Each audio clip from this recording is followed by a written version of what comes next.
Lindsay Villandry just recently disclosed on a live stream that she had a long-term relationship with Aaron Smith-Levin. Her story bore a lot of the hallmarks of the stories of people whose lives are touched by high control groups or cults. What's odd is that Lindsay was never in a cult. She just was unlucky enough to date somebody who was in a cult. Aaron Smith-Levin is that someone, and as we speak, he has a cult of personality surrounding him on social media as an ex-Scientologist content creator. The cult metaphor fits a little too well in that Aaron Smith-Levin also happens to have a large group of fans or followers who defend Aaron's reputation against anyone who even mentions him in a negative light on social media. Believe me, I have talked about Aaron online in a couple of places, and it's one of the only subjects I've ever posted about that will attract people I've never met before to comment on my personal Facebook posts, and it's also the only subject I've posted about on YouTube where I get defensive, weird, long, and multiple comments from an array of what I would call flying monkeys in the comment sections of any video, or anything that's even remotely critical or negative about Aaron online will receive a response. I know that parasocial relationships are kind of all the rage right now, but this is beyond anything I've seen in that vein even. So Lindsay Villandry does a live stream, and she talks about how she had a long-term relationship with Aaron Smith-Levin, and Aaron did the typical dirtbag controlling boyfriend things that you would expect of somebody in that type of relationship. The type of things that cults teach you to do when you're recruiting members, maybe.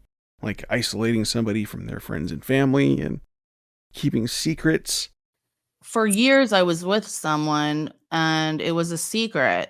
Also, trauma bonding so that Lindsay still to this day has a knee-jerk reaction to defend Aaron. Even when I messaged Lindsay to make sure that it was okay that I cited her video, she went out of her way to tell me that Aaron Smith-Levin never physically abused her. She said, just make sure you don't say he physically abused me. I'm just making sure everyone knows that. And of course I told her, yeah, of course I wouldn't make any claims on her behalf that weren't supported by her videos, which I've linked in the description, by the way. You should go check out Lindsay. She's a perceptive person who's also an addiction counselor, so she's more aware of how somebody like Aaron Smith-Levin operates than your average person. But there's obviously a very strong magnetism there, where Lindsay is attracted to, in some way, to the authoritarian, paternal figure that Aaron is, I guess. Anyway, Lindsay also talked in her live stream about how Aaron Smith-Levin affected her mental health, how the relationship had very extreme ups and downs.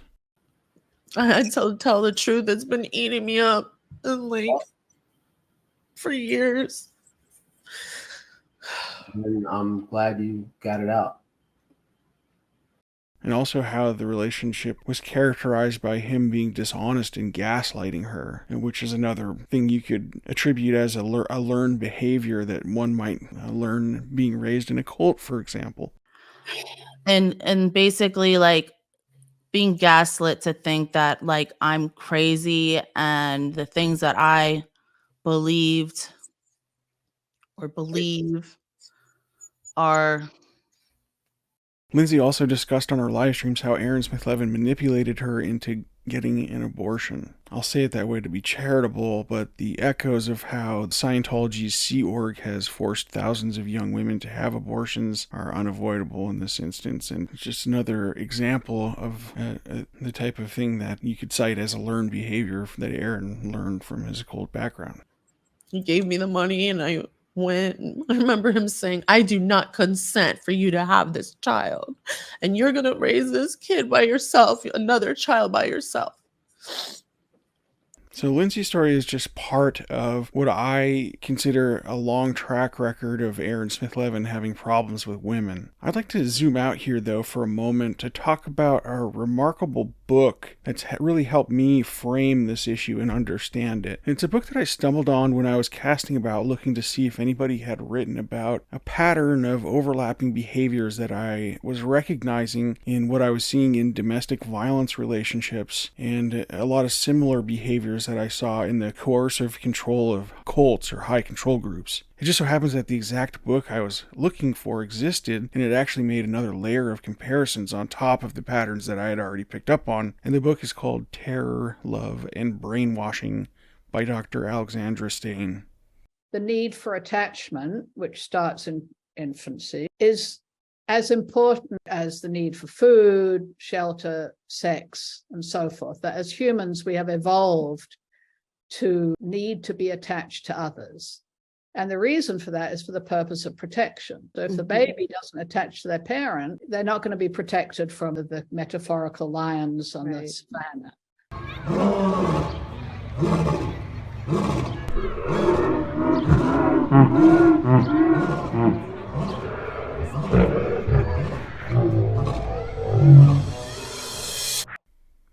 Because I have experience working as a victim and witness paralegal in criminal cases for both the prosecutor's office and also the public defender, I've had a prolonged period of time where I was dealing with people involved in domestic violence relationships basically every workday of my life. If you can imagine how that must have gone. Most people have no idea about the dance that goes on for victims who are unfortunate enough to be involved as a complaining witness in a criminal case. The amount of time and effort that goes into just keeping in touch with victims of domestic violence offenses is just endless. And these cases are just different than any other type of criminal case because of the extreme variance and swings in the relationship between the victim of domestic violence and the defendant. Also, the dance around the no contact orders and the protective orders that goes on adds another layer to all of the moving parts involved in these cases. In every case where there's a domestic violence charge, the defendant will be ordered not to contact the victim while they're awaiting the resolution of their case, which can take years. These people almost always live together and have kids together. It's rare where you deal with a complainant who is just done and through with the defendant and accepts and fully embraces the no contact order. There's often also almost always an element of financial interdependence going on in a domestic violence case. It's just a goddamn mess, and the vast majority of society has no idea that this is all going on as they blithely pass through life.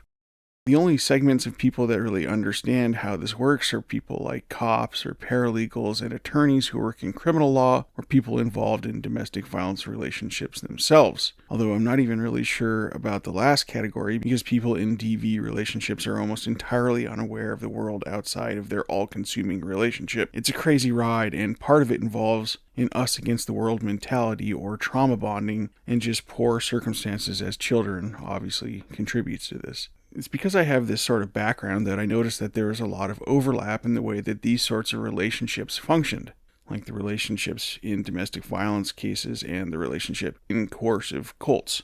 So I searched around for stuff that discussed domestic violence and cults, and lo and behold, I found Dr. Alexandra Stein has written a book called Terror, Love, and Brainwashing about what she refers to as attachment theory, which explains the similar patterns in behavior among cults, domestic violence relationships, and also totalitarian regimes. I hadn't thought of the third category before encountering Dr. Stein's book, but once I dug into her work, it all made a lot of sense, and I think the book provides a fantastic resource for a bunch of different case studies of these types of relationships that involve a broken attachment. I actually really love the Terror, Love, and Brainwashing book. It has a lot of fun because it has a lot of unique examples, and Stein was formerly a member of a high control group herself, so she takes the reader on a journey to visit all these different types of cults to allow for comparisons. Stein's work also includes models for understanding the structure of what she calls a totalist system, and you can see how well this maps onto the structure surrounding people like Aaron Smith-Levin, the network of flying monkeys and front groups, and his secondary leadership or lieutenants who he enlists to defend him and attack his enemies online, maps on to this diagram that was included in one of Dr. Stein's papers very well, where you can see this triangle structure where you have the charismatic authoritarian leader at the top, secondary lieutenants below him, and the inner core party members below them in the triangle towards the base, and then a bunch of other front groups that serve as like recruiting feelers and different ways to sort of bring people along the conveyor belt of cult activity. What's interesting about somebody like Aaron Smith-Levin as an example for a video like this is that he checks all of the boxes in the Terror, Love, and Brainwashing list. And this isn't some sort of wild coincidence or rare thing. The same impulse creates a cult and a domestic violence relationship and a fascist dictator. It's a disorder of the typical healthy attachment bonding that is characteristic of the human social being. People with attachment disorders are the kinds of people who create waves of drama. They are the type of people who post all the time on social media about how much they hate drama, but they are the cause of 95% of the drama in their life. They are also the kind of people who cannot accept blame for anything, and the kind of people that start rounds of recriminations, the ones that drop the dime on their friends and who quickly cycle friends into enemies in a ceaseless pattern of reputational attacks. These are the kinds of people who dox their enemies and sick their flying monkeys on their detractors. The kind of people who cannot allow negative comments. They are obsessed with shallow appearances, but always willing to compromise their previously attested beliefs if it would benefit them. In Alexandra Stein's paper, Comprehending the Incomprehensible, a primer on how cults and ideologically extremist groups work, the portrait she paints of the attributes of a cult leader describe beef billionaires like Aaron Smith-Levin and Lloyd Evans disturbingly well, and the paper was written back in 2009, which just goes to show you how universal these features are. Stein stresses how the leader needs to be both charismatic as well as authoritarian, and Stein even includes bullying as a parenthetical along with the description of authoritarian. Stein says that these are the source of the group's central organizing dynamic of love and fear. You need both the highs and the lows. It's the same as a domestic violence relationship and the same as a dictatorship. It's the extremes and the huge swings. What we're sort of describing here is almost like a sort of mania or a bipolar nature to these relationships. It's out of balance. In her work, Stein gives examples about how cult leaders like Fred Newman would unleash his followers on former members who spoke out against the Newman Tendency group, and Stein also cites how Scientology would fair game its detractors and ex-members. These flying monkeys are part of enforcing the boundaries of the hierarchy of the group. They define the in-group and the out-group. Also of huge interest here are what cult expert Hannah Arendt refers to as transmission belts between the inner world of the cult and the rest of the world. Establishing front groups like Narconon or Applied Scholastics in Scientology, or like the Rainbow Cultural Gardens Daycare Center in Nixium, or Aaron's new SPTV Foundation, is critical to creating a new recruiting funnel to move people from the outside world into the cult or high control group through an intermediary group that doesn't have all the negative associations and baggage of the actual cult or group.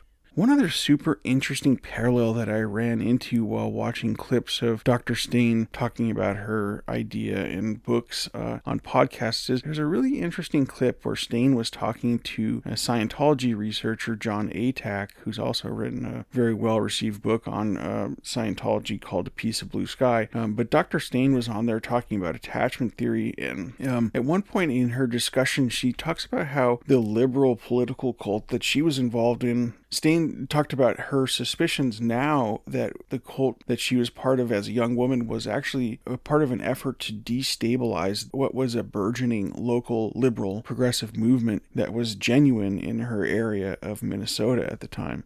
And yeah, that was my culture. That was a culture I came from, was, social justice. And that's still my culture. That's actually why I do the work I do now around cults, because to me that is intimately connected, because cults oppress people. The same way apartheid oppressed Black people, cults oppress their members and often people outside as well. So, that has been a constant thread. Interestingly, the time that I never did any work that was to do with social justice was when I was in the supposed left-wing cult.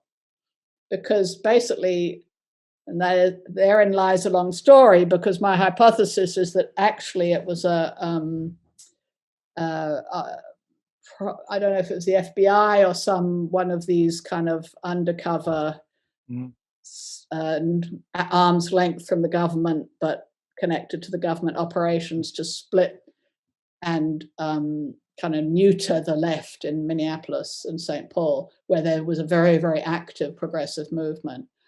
And this guy came in, formed this cult, completely split the left and sort of destroyed it for many, many years. That was the effect. So I'm always asking the question, why did he do that?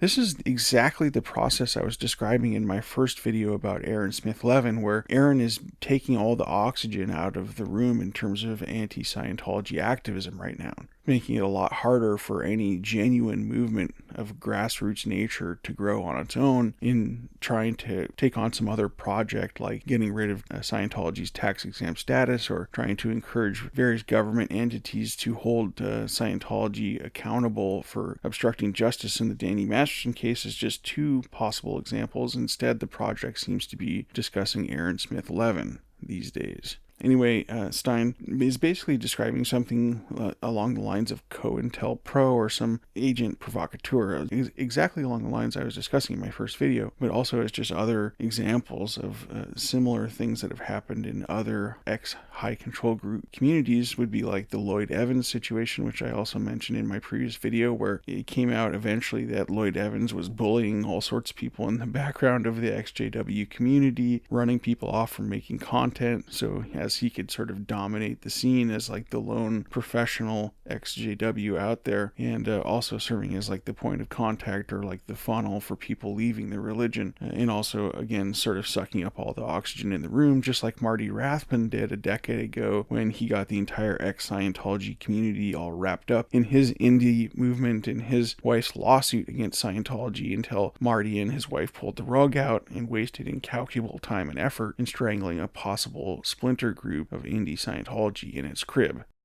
There are a lot of other examples, but these are obvious and strong parallels, right down to the people coming out of the woodwork after Lloyd started to lose a lot of support and saying that Lloyd had been a ruthless gatekeeper and bully behind the scenes for years and basically had the sharpest elbows because he was the one who wanted, again, to dominate the XJW content. This is the same exact story almost that played out with Aaron in the YouTube community. He's always been a ruthless gatekeeper and asshole to all sorts of people in the ex-Scientology community. Aaron has more beef than McDonald's. That's why I call him the beef billionaire. If there's anybody that Aaron hasn't fallen out with in the ex-Scientology community, well, give it time.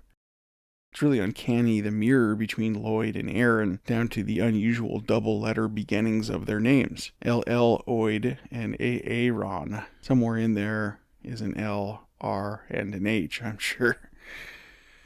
Anyway, I was just curious, and I tried to look and see if Aaron and Lloyd had ever done a video together, because you'd figure that would have been inevitable, right? A lot of overlap and audiences there, and they have both done a lot of stuff with Mike Rinder, for example, as one shared contact. But I didn't see one video between the two of them when I looked, or either of them even talking about each other, which I kind of already intuitively knew would be the case before I looked, because they're both alpha grifters, and I would imagine that both would feel like the other one was a potential rival who they don't want to share their audience or lend their platforms to because they're so jealous about gatekeeping their audience. If anyone can find a video where Aaron talks to Lloyd, I'd love to see it, because I'm just curious, but I've noticed I wasn't able to find it with the first pass of looking, and I think it's because they're both beef billionaires.